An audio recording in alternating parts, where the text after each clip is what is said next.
All right, so we're going to go over playing orchestral or band crash cymbals, okay? First thing I want to go over is you'll notice I have this stand here. This stand is a place for you to put the cymbals. I'm actually not really a big fan of this type of stand because it's kind of noisy, but there are things you can do it to make it less noisy. So for instance, you can put some better foam or cloth or something on these bars, and that'll make it a little quieter.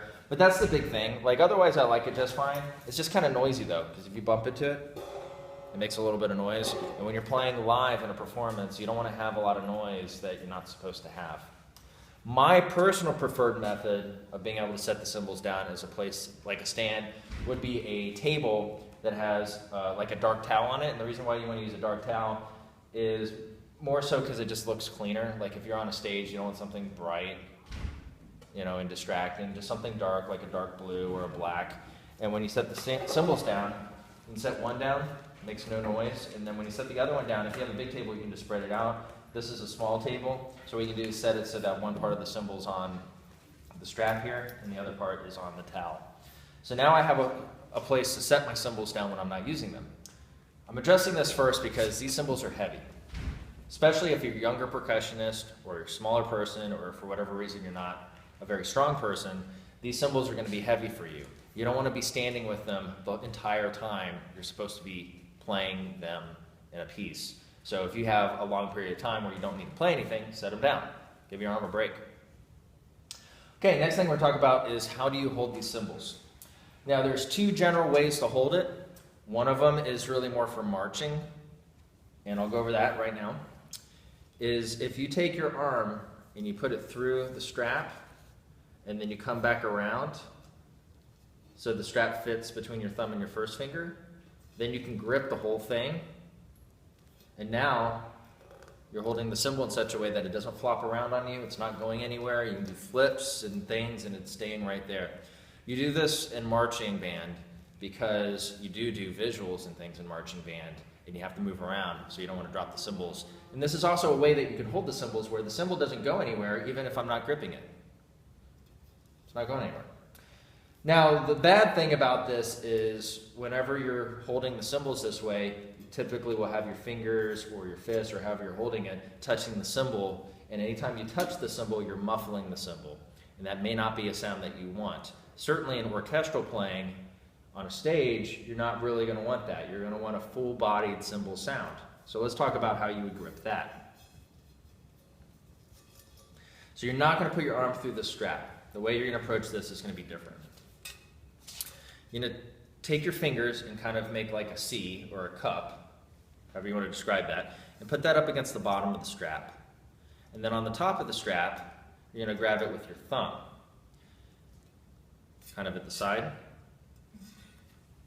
And the idea here is you want to get as close to that bell as possible where you have a good grip, and then you can use your other fingers to grab the rest of the strap. And so the cymbal hangs off of that this way. Now, what's good about this is after you hit a crash, if you look at it, I'm not really touching the cymbal very much with this hand that I'm gripping it with. So the cymbal's able to vibrate freely or resonate freely, and that's a good thing. That's what we want when you're using crash cymbals. All right, so now that you have the grip, let's talk about how you hold and play both of them together. Now, you're not going to play the crash cymbals like a monkey organ grinder toy thing. You know, you don't go sit there and do this. Okay? The biggest thing is air pockets. You take your hands and clap them with a cup. It's not much of a clap, you're getting a big air pocket kind of sound. And that's possible with these cymbals because you got a certain amount of air that's being pushed when you go to strike this crash against this one. And if they're more or less perfectly lined up, you get more of a pop sound and less of the cymbal sound. So there's a few different ways you can deal with this. I'm going to tell you how I deal with it. Not because my way is the best way, but my way is a good general way to do it, and it seems to work for a lot of people, and it's not hard compared to some other ways. You've seen some people probably, like either on TV or if you ever been to a live concert, where they wind up And they do this big visual cymbal crash. There's nothing wrong with doing that. But there are some risks with that. Like, anytime you have a big movement, what if you don't hit it right when you get to this point? Or what if something crazy happens, like you drop it, or you go to crash and then the cymbal flies out of your hand? Like, stuff like that happens, so don't try to be that guy. Try to be the guy that's really controlled and reliable. Let's say you're playing a piece, and it's like 5 minutes long, there's one crash in it that happens maybe 3 minutes into the piece. That one crash is pretty important. Let's say it's a big one. So you want to make sure you're ready to play it at the right time, but also to play it so it sounds really good. So you need to make sure that you're practiced enough that you know you're going to do a good job when it's supposed to happen, and your band director or your director knows that you're going to do a good job when that happens. So here's a controlled way and a reliable way to approach crashing your cymbals. So we don't want the pop sound. So the way to not do the pop sound is to have the cymbals angled a little bit. You don't need to do anything extreme, just angle it a little bit. And then also when you go to strike them together, offset them a little bit. So if you see the way I'm doing it here, I have my right hand a little lower than my left, and I have the right cymbal angled to the left cymbal. This is how you would hold it vertically with this approach, but you can certainly do it horizontally if this is easier for you, or somewhere in between. It doesn't really matter as long as your sound is what you want, if it sounds good and it's comfortable for you. I personally find it easier to stand here with the cymbals with my left hand slightly tilted, my right hand like this with it. This is my personal preference, not because it's the best, but it's pretty good, and a lot of people do play this way. I can get pretty loud without a big wind up to make this sound. And it's controlled, it's reliable. Because I'm not moving around a whole lot, my ability to play the same type of sound over and over again is pretty strong. And I can play faster notes because it's close together and it's controlled.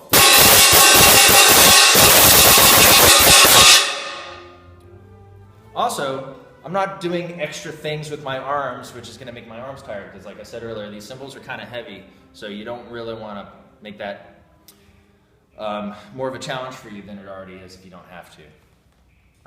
Okay, something else we need to talk about is muffling the cymbals. Sometimes you do have to play the cymbals and let them ring out like this, but sometimes you have to muffle them.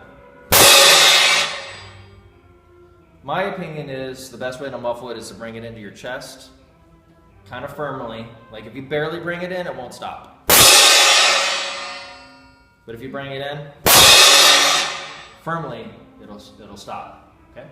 You don't want to do this because that makes noise. And remember, we don't want to make noise that isn't supposed to be there. Music's all about the sound. You can play quietly as well. The concept's pretty much the same. Also, something else I'm doing is by playing it with the angle and offset.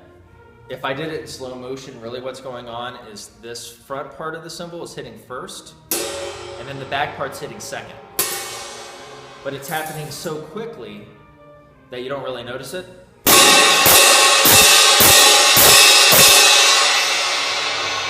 It's kind of like a really fast flam, or a close together flam, or a tight flam.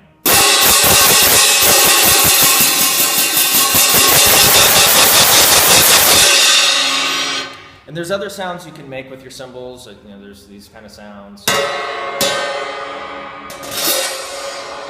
And I'm not really trying to go over that kind of stuff with you guys today. I just wanted to go over general technique, but those other things exist. So there's other things you can do. Question I get a lot is, okay, well, if the cymbals are so heavy and it's hard to hold them for a long period of time, like my hands kind of hurt right now just for the few minutes I've been doing this, why can't I just take one cymbal and hit it with a drumstick?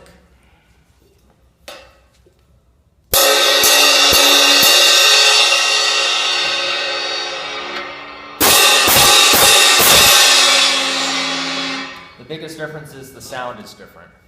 The type of attack, when you first hear the sound, is different. The volume of it is different. The fullness of the sound is different. So it's not that playing with a drumstick is bad. It's just about the type of sound you're trying to create. And usually in orchestral percussion or band percussion or marching percussion, you're going to want to use 2 cymbals. Sometimes you specifically are required to use a stick or a mallet, but in general, that's how you're going to start with it. And I think that covers all the main stuff with crash cymbals. You guys have any questions about them that I didn't address? Good, that means I was thorough. That's awesome.